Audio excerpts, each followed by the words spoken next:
Et on conclut cette revanche des nœuds avec notre amie et biochimiste Chantal Racine. Bienvenue à l'émission. Ça fait longtemps qu'on vous a pas vu. Bien sûr, mais ça me fait plaisir de revenir. Oui, vous avez l'air de bonne humeur. C'est le printemps, hein? Ça doit être le printemps. C'est le printemps, hein? La petite fièvre printanière. Et là, je disais qu'il y avait des raisons biologiques derrière ça. Pour être plus précis, on parle de biochimie, en fait. Ce sont des raisons biochimiques. C'est quoi? C'est nos hormones qui se réveillent. Tout à fait. En fait, on a dans notre cerveau un cocktail d'hormones au printemps qui nous rend particulièrement actifs et de bonne humeur pour certains. Pourquoi au printemps? Parce qu'en fait, la luminosité augmente au printemps. On remarque quand il fait soleil plus tôt le matin, la durée du jour est plus longue. Et ça active tout un système de calendrier biologique qu'on a dans le cerveau. OK. En fait, on a une horloge biologique qui mesure à l'intérieur de 24 heures la durée du jour. Ça, c'est dans l'hypothalamus.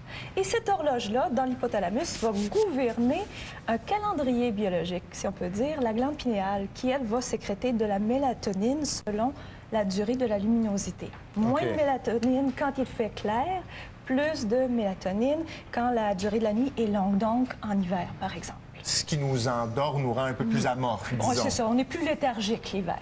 Et donc, lors du printemps, quand la luminosité augmente, baisse de mélatonine et plus grande activité. Les hormones de l'activité se réveillent. Là, quand on parle de lumière, est-ce qu'on parle de la lumière du soleil uniquement ou parce que je peux m'éclairer aussi avec des lampes artificielles l'hiver? Est-ce que ça va faire la job? Oui, en fait, effectivement, ce que ça prend, c'est une lumière assez intense parce que le soleil est très intense et qui reflète le spectre de la lumière solaire. Donc, des lampes halogènes très fortes, des lampes au néon qui ont le spectre que les plantes peuvent prendre, par exemple, mais assez près du visage. Donc, ou une lumière très intense, comme celle des projecteurs, un peu, par exemple. OK. Alors, donc, ça, vous l'avez dit, c'est associé à l'activité, à l'humeur aussi. Est-ce que c'est ça qui fait que je suis plus de bonne humeur au printemps? Oui, bien, on peut dire que certaines personnes sont beaucoup plus sensibles à cette luminosité-là et que lorsqu'elles produisent beaucoup de mélatonine l'hiver, elles vont être un peu plus déprimées. La déprime va être levée au printemps parce que le taux de mélatonine diminue. Ouais. Mais en fait, chez certaines personnes, ça devient vraiment un stimulant. Des personnes qui sont propres à être facilement stimulées, la lumière va décupler cette stimulation-là et elles vont être vraiment plus pépées, plus de bonne humeur. On tombe dans le... Pardon? Moi qui pensais que c'était que les mini-jeux. Ouais, mais les mini-jeux, il faut les voir quand il fait clair aussi. Oui, s'il fait noir, on les voit moins bien. On tombe dans le psychologique, là, finalement. Oui, il y a une influence psychologique qui vient colorer ce facteur biochimique hormonal, là, c'est sûr. Oui. Mais pourquoi on s'endort? C'est la mélatonine? Oui, pourquoi la est-ce mélatonine, qu'elle nous endort en hiver? elle est là pour nous rendre un peu plus léthargiques pour que finalement on récupère. On s'occupe de l'entretien de notre corps. Mais ce que ça peut faire aussi, c'est que si on est habitué d'avoir un taux de mélatonine X à une certaine heure, de se coucher à une certaine heure, puis on décide de vouloir se coucher un petit peu plus tôt, par exemple, on a de la misère à s'endormir, le taux n'est pas suffisant encore. Alors, ce qu'on peut faire, bien, les gens, par exemple, qui ont des problèmes d'horaire, le jet lag, tout ça, ils vont prendre de la mélatonine pour pouvoir s'endormir plus facilement. Mais on peut le faire naturellement aussi.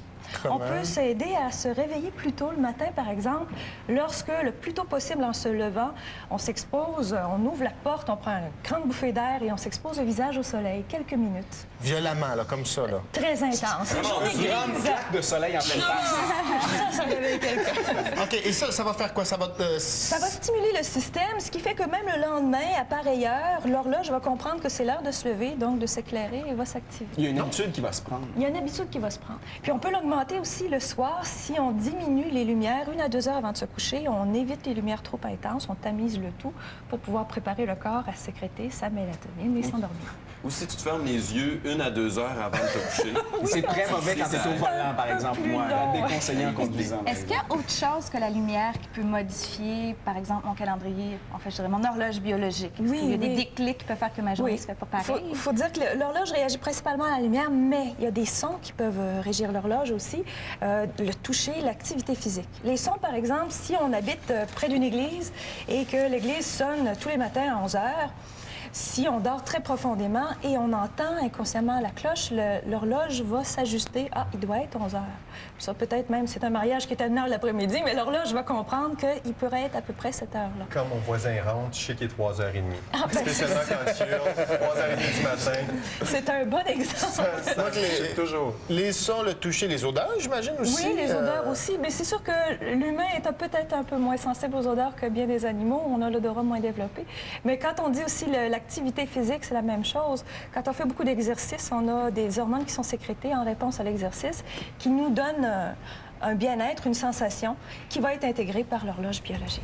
Et on doit se laisser bientôt, mais très rapidement, il y a l'idée de la saison des amours, parce que c'est la saison des amours chez les animaux, le printemps. Pour l'humain, c'est la même chose. Pascal faisait référence aux mini-jupes. En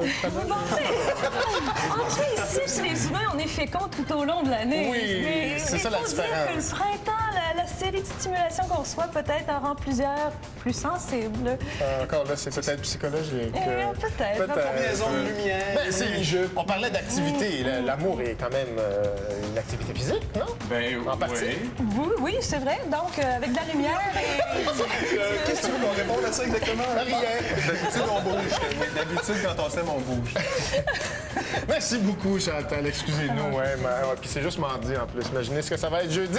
Alors, on se retrouve pour une autre revanche des notes. Vous êtes là. On se retrouve pour une autre revanche des notes demain à 19h. Et n'oubliez pas notre site Internet si vous avez besoin d'informations. Si vous voulez nous écrire, www.ztl.com. Bye bye. À demain.